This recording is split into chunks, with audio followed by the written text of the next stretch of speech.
硬体环境，对啊，设备还有很大的那个液晶萤幕，这都是我们以前没有的东西，对啊，草皮、黄土那些都是很好，对啊，环境很棒。今年除了一些地区型的比赛之外，这个全国型的，包含说像巨人杯，也能够在亚太棒球村这个地方来办。我相信最开心的不只是我们市民，应该是我们所有打球的小朋友。那在这么棒的场地之下，希望大家能够更好的发挥，然后培养将来的国际竞争力。棒球委员会已经拢有整合迄个基层的这国小的都有捡囡仔，集中咧训练甲来像国中、高中，我们都会照这个方法去了有进步真济啦。因为这所有这迄个教练像甲学校的校长头拢有真配合。场地很漂亮，像职棒的球场，积分板很帅。好，有没有信心拿冠军？有，很好，很漂亮，棒跟职棒一样。还有牛红，你们有没有信心？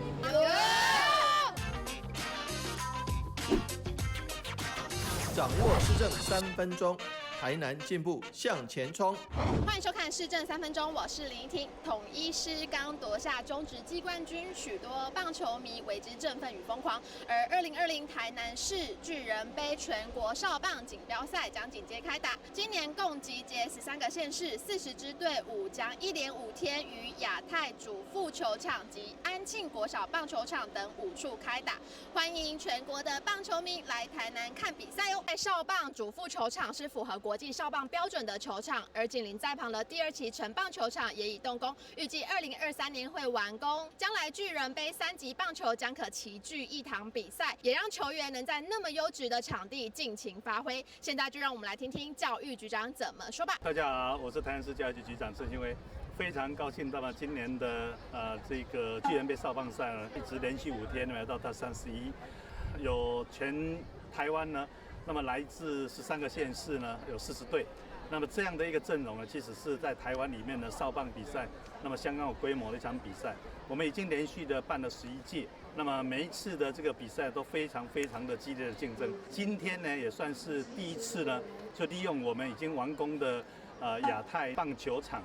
主跟副，那你可以看到我们的场地啊，有一个非常漂亮的一个棒球场。亚太的棒球村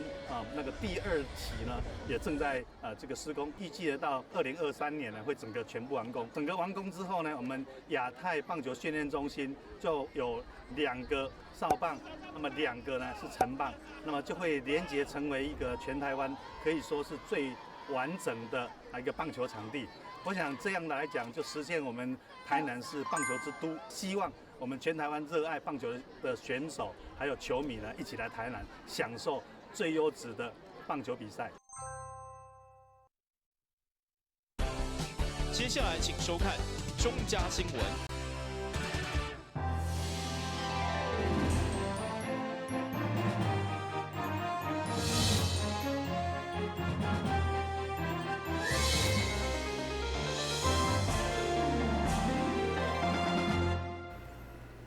另外是阮家欢迎收看10月29日中嘉台南电影新闻。首先来关心市政总职权议员陈碧玉将对公共体育家园市府原本规划23位要向中央争取1亿外来开办，不过后来因为执行得无好，撤销备案，部分经费嘛被中央收回。对此，质疑市府社会局承办不力，提出检讨。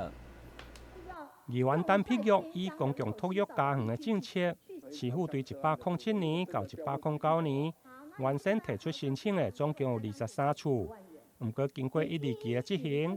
完成投资营建的才14处。因为执行率无好，1、2期的开办费用阁被中央收回1000多万，认为市府欠缺反向的沟通，不但社会局要检讨，市长嘛认为会亲自来检讨。完成设置并营运的有6处，是你刚才讲的没错。但是进行设置当中的有7处，109年预计设置的是七股区有1处，7股区1处还没完成。对，然后你撤回你当初申请的23处，你撤回了8处，对不对？我跟你算呢，现在6处加7处加1处加8处，你全部算一算，22处。你当初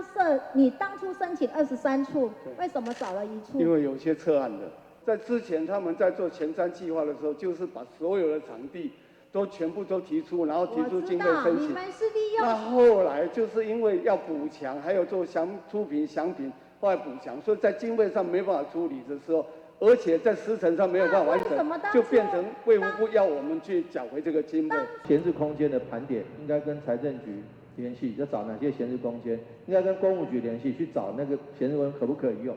他不是直接把，不过这个是发生在2018年，那个时候是到第二期的时候，第一期是2018年，第二期是2019年，就是去年。我们这个部分要深自检讨。另外，有关新市到善化的铁路高架化的可行性评估费用，因为被中央来退回，目前研究的计划到底到底，议员嘛建议市府应该参办研议。至于经费的问题，市长嘛回应。会由市府的预算来指引，如果无够，嘛会运用第二预备金。台南新闻林根张硕维采访报道。接下议员林志典的总质询都来关心铁路高架化，另外因应南科3期的人口增加，嘛希望市府伫善化正式第2间国中来积极签名。因为南科的扩展，加上台积电3奈米甲5奈米的投资建厂，议员林志典认为。南科附近的人口未来一定会持续增加，人员的增加相对教育人口嘛对咧增加。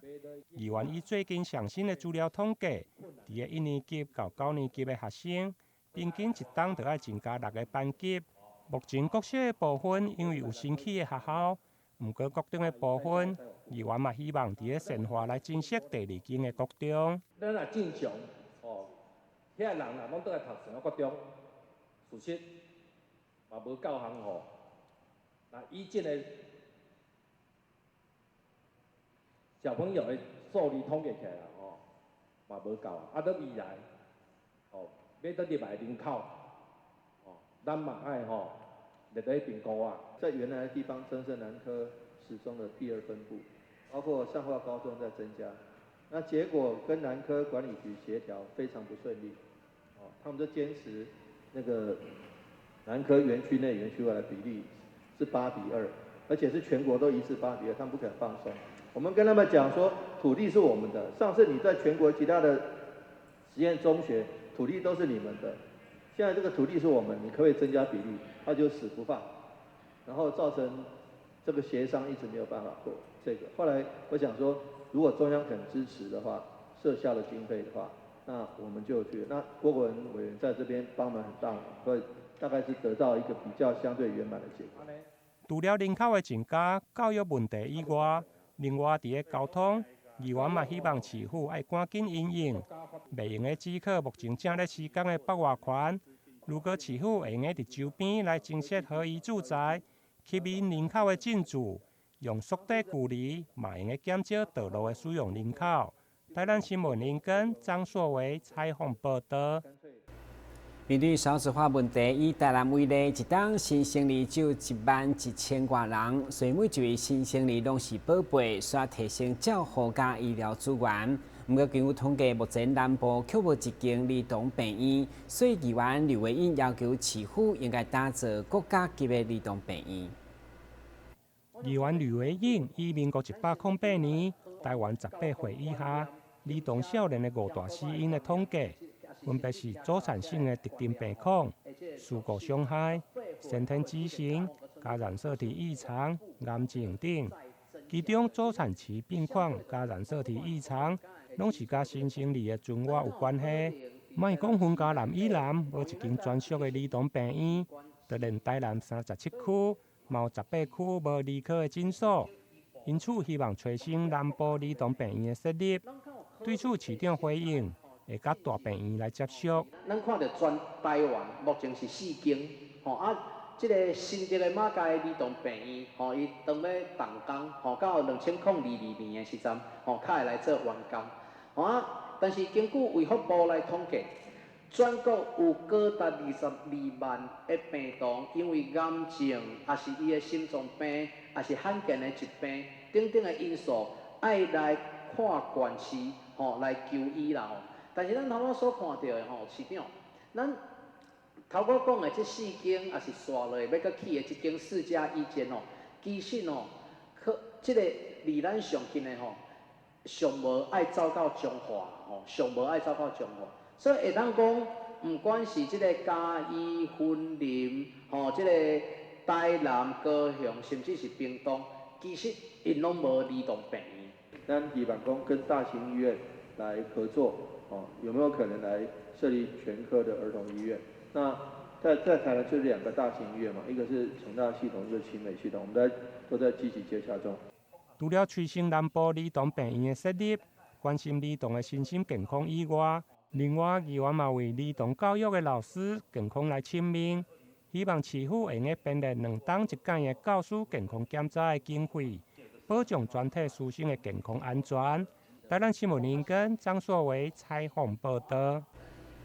台湾知现在资讯爆炸，而且网络顶面真侪消息都可能是假。不过到底如何面对，进一步来杜绝？上午台南社区大学的资讯传播学庭，就伫手机领班当中特别来分享，教大家媒体所用的相关观念，毛学员拢受益满满。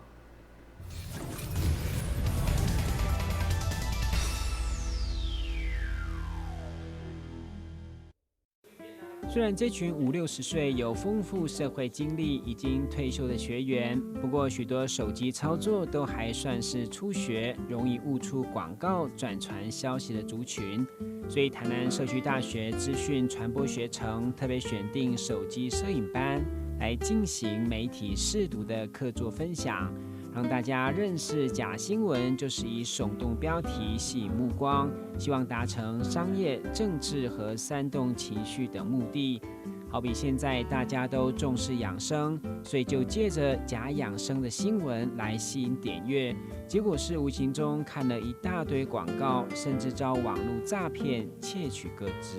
我们结合了讲座跟就是这种资传小剧场的概念呢，让一般的课程呢，就是强制一定要加入这种媒体识读的课程，是因为我们发觉有一个很大的问题。第一点就是说，很多的学员他们学会摄影之后呢，他们不太了解说，我什么东西能拍，什么东西不能拍，法规面的问题就会遇到问题。那第二个就是说，其实呢，他们在操纵这些媒介的时候，因为大家都是属于中高年龄层，大概就是40尾，然后60左右这群人他们是刚接触这些电子产品，那他们可能会不小心误触到一些病毒也好，或者是被广告媒体诈骗也好，所以呢，我们才想说，在社大里面有很多的所谓的初阶班课程，就是属于他们是第一次来上这种手机数位相关课程的学员呢，我们会安排一次的这种媒体识读的课程，那大概一次都是30到40分钟，那就是为了让一般的民众可以理解是说，原来现在媒体识读那些广告啊、诈骗啊，它是怎么找到你的，这些东西其实都不简单这样。课程中可以看到每一位学员都相当认真，了解如何分辨假新闻，甚至学员还推荐大家加入美育仪的新闻族群，认为分辨能力更强，学习善尽查证的功夫。老师给我们很多讯息跟网络上的一些资讯，那所以我慢慢的知道说网络要怎么去如何去辨别一些真假的新闻这样子，然后对我的帮助还蛮大的，因为我觉得假新闻会造成生活上的恐慌，然后对自己的身心可能都不是很 OK， 所以来上这个课我还蛮开心的，获得很多知识。像我昨天看到一个在那的消息，就是说97%的化疗，癌症的化疗是无效的。我认为这个新闻非常可怕，因为化疗现在在癌症里面是主流的思想。你把这个传出去，如果不懂的人就认为说，化疗一定无效，化疗就认为一定无效，这样可能害了自己的生命。所以我认为这种新闻，不能一定要考证。手机假新闻这个最近非常猖獗，但是因为我觉得参加社区大学以后，实在是对我们帮助很大，尤其在假新闻方面的分辨，还有它的本质在哪里，还有它的目的。另外，让我们认识一些最近让我们时常充满在这一种健康政治还有这一个假广告从这方面能够让我们非常清晰的了解到如何去分辨，然后做及时的动作，不必要的这个传送转送。那个都让我们知道应该要 stop。原本手机摄影这堂课也是希望透过手机拍摄多观察生活，培养大家专业构图技巧。除此之外，也教大家来拍贴，设计专属于自己的创意贴图，也让学员都收获满满。手机摄影拍拍拍，不缺假新闻。台南新闻郭文吉、郭博义台南报道。先休一下，马上回来新闻现场。让我们和旅行达人面对面，聆听他的所见所闻，同时选择一本好书，陪伴每一趟精彩的旅程。就让我们跟着旅行达人的脚步，一起走入阅读森林吧！敬请锁定每晚8点半第3公用频道。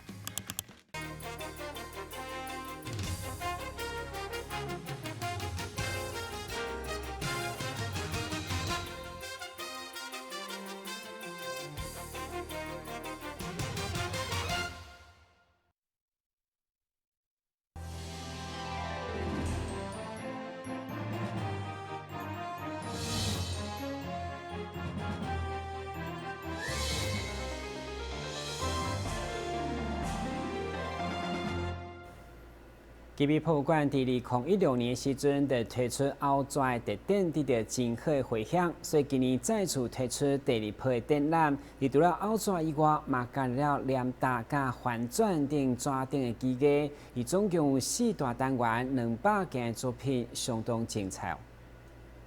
纸伫生活当中定定会使看到，但是如果是运用机卡制作成为各种的折纸作品，相信大家就较少接触到。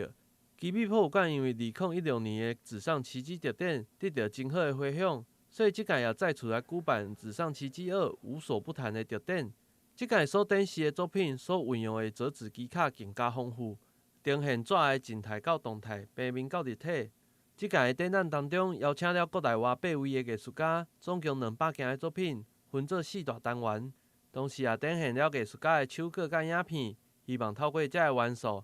让民众会使简单了解到作品的细节甲艺术家的想法。要跟大家介绍的是奇美博物馆的新一档的特展，叫做《纸上奇迹 Part 2》。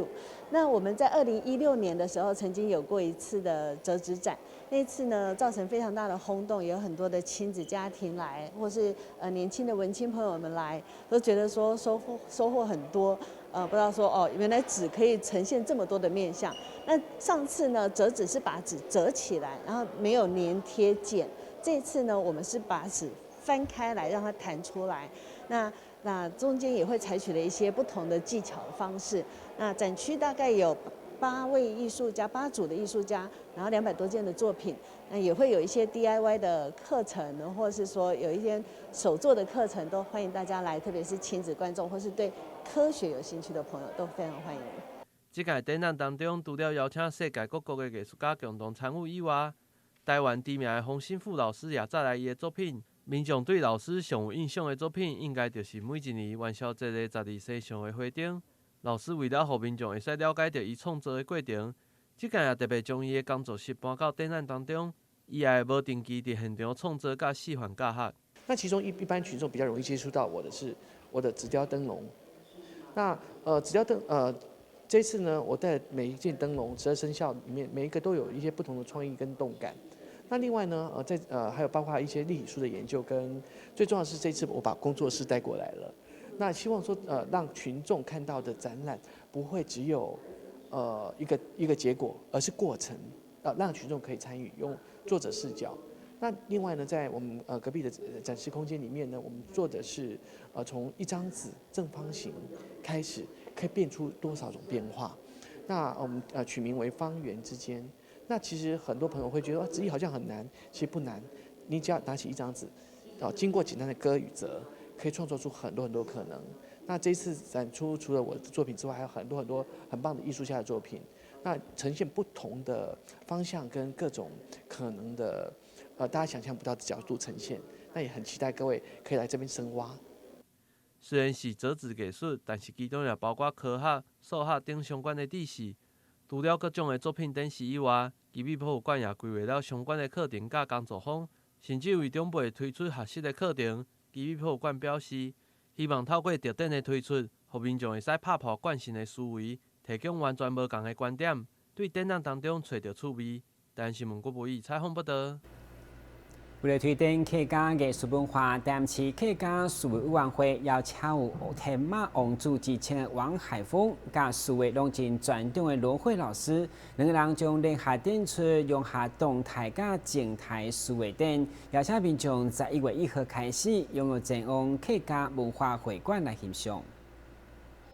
伫淡市民族事委员会邀请议员林美燕甲李定国协助宣传，国宝级的艺术家王海峰即摆难得要来台南展览伊的作品，除了展出伊上受肯定的画马啊功力，而且嘛要甲伊学生罗慧合作展出新进书法。这款将动态表现的马啊甲静态书法融合的做法，相当使人期待。我这次展览呢，主要是以马为主。为什么在这么多动物中呢，我选那个马呢？因为马大家都尝试的人都对马都很喜欢各地都知道有马这种动物而且马呢比较像美比较有气势它可以鼓励我们向上往前走一些书法作品比较是静态的部分，它尤其是我们很爱的那个心经作品。心经作品呢，流传了非常久的历史，那相信它一定有它的能量在，就是说，大家透过书写这个书法作品，书写的过程，它自然而然会让你的心静下来当然像我们的王院长他长期对这个艺术这个文化的贡献，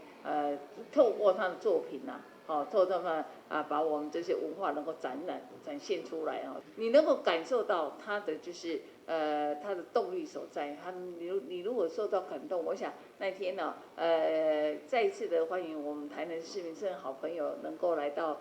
客家文化会来欣赏，也期望我们客家文化会馆多多的就是去宣导它。据我了解，该展览嘛是客家民族事委员会成立以后第一档的展出，毛主席特别到场推荐，邀请大家在1月1号到30号来到淡市下林路4号客家文化会馆来看展览。台南新闻顾文吉和乔邦采访报道。又来关心详细的天气变化。